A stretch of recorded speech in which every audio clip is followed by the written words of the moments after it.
সাবিহা আমার ছোট্ট রাজকন্যা। ওকে নিয়ে ঘুরতে বের হলেই পৃথিবীটা যেন হঠাৎ রঙিন হয়ে ওঠে।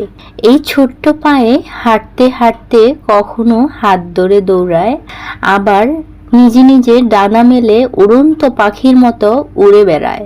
হঠাৎ থেমে গিয়ে কিছু একটা দেখিয়ে বলে, মা ওটা কি? তার চোখে সব কিছু নতুন, তার চোখে আমি হিরো। ওর জন্যই হয়তো এত ব্যস্ততার মধ্যেও একটু সময় বের করে নিই। ওর হাসি, ওর খুশি, এই একটা হাসি সারাদিনের ক্লান্তি দূর করে দেয়। আজকে যখন ওকে নিয়ে বের হলাম, ওর আনন্দ দেখে বুকটা ভরে গেল। একটা আইসক্রিম, একটা ছোট্ট পুতুল, আর শুধু একটু সময়, এই দিয়েই সাবিহার দুনিয়া রঙিন হয়ে যায়। কিন্তু আমরা বড়রা ভাবি দামি জিনিস না দিলে বুঝি ওরা খুশি হয় না। না, প্রিয় মানুষ, সন্তানের জন্য সবচেয়ে বড় উপহার হচ্ছে সময় আর ভালোবাসা। আজ আমি বুঝি ছোট্ট একটা ঘোরাও হতে পারে হাজার স্মৃতির শুরু।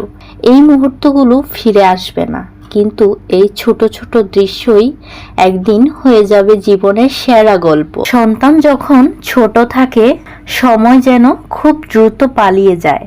তাই আজ আমি শুধু সময়টা ওর জন্য রেখে দিলাম। স্মৃতির পাতায় আজকের দিনটা থাকবে চিরকাল।